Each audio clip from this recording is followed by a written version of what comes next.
Fenomena politik etis di Indonesia, Sosiologi Politik, Departemen Pendidikan Sosiologi, Fakultas Pendidikan Ilmu Pengetahuan Sosial, Universitas Pendidikan Indonesia. Mata kuliah Sosiologi Politik dengan tim dosen Profesor Dr. Karim Suryadi MSI dan Dr. Leni Anggreni MPD. Halo, perkenalkan saya Merir Haifa Genia dengan NIM 1904633.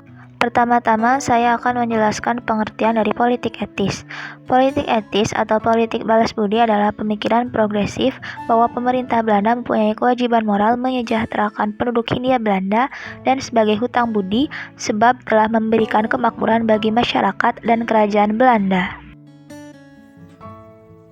Kebijakan-kebijakan pemerintah kolonial pada umumnya tidak memberikan perlindungan maksimal terhadap penduduk setempat, sehingga menimbulkan kritik dari kaum sosialis di Belanda yang prihatin terhadap kondisi sosial ekonomi kaum pribumi.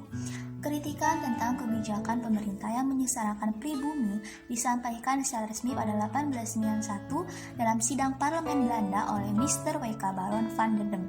Ia menuntut agar keuangan Hindia Belanda dipisah dari keuangan Belanda dan ada desentralisasi dalam pemerintahan. Doris Dekker dengan nama samaran Multatuli juga membuat buku berjudul Max Havelaar yang dianggap paling berhasil mengubah opini rakyat Belanda melalui tulisannya. Selain itu, Konrad Theodore van Deventer menyampaikan kritik melalui artikelnya Ens Erusko atau Hutang Kehormatan yang dimuat dalam majalah The Gids 1899. Dalam artikel itu menyebutkan bahwa dalam kurun waktu 1867 sampai 1878 Belanda telah mengambil keuntungan sebanyak 187 gulden. Keuntungan itu seharusnya dikembalikan pada koloni karena pada dasarnya merupakan hutang kehormatan yang harus dibalas dengan kebijakan politik etis.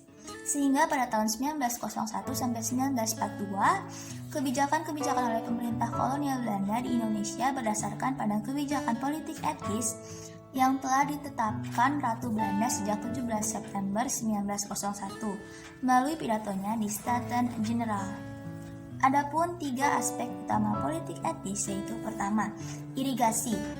Irigasi yaitu program untuk memperbaiki pengairan pada lahan-lahan pertanian rakyat Bumi Putra dengan membangun bendungan dan jalur-jalur pengairan. Kedua, imigrasi. Imigrasi yaitu program untuk pemerataan penduduk dari Pulau Jawa yang padat menuju daerah-daerah luar Jawa yang masih jarang penduduknya. Dan yang ketiga yaitu edukasi. Edukasi itu program untuk meningkatkan taraf pendidikan rakyat Bumi Putra dengan pemerataan kesempatan belajar dan pendirian sekolah-sekolah rakyat.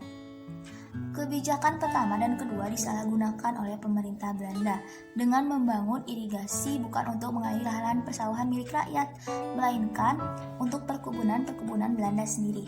Sedangkan politik imigrasi dilakukan dengan memindahkan penduduk ke daerah perkebunan yang berada di daerah luar Jawa untuk dijadikan pekerja rodi melalui sistem tanam paksa atau kultur stelsel.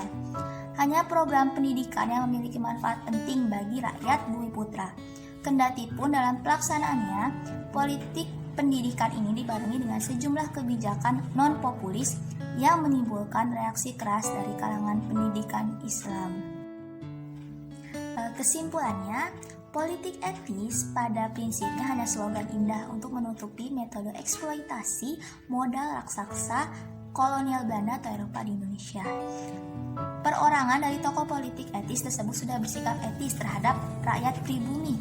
Akan tetapi perusahaan Belanda atau Eropa bertindak tidak berdasarkan politik etis, melainkan karena kepentingan ekonomi.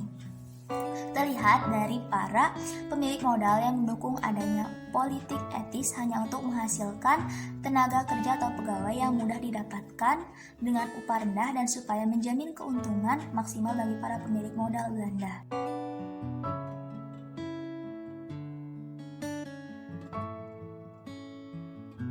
Sekian dan terima kasih. Jangan lupa like, comment, dan subscribe. See you next video.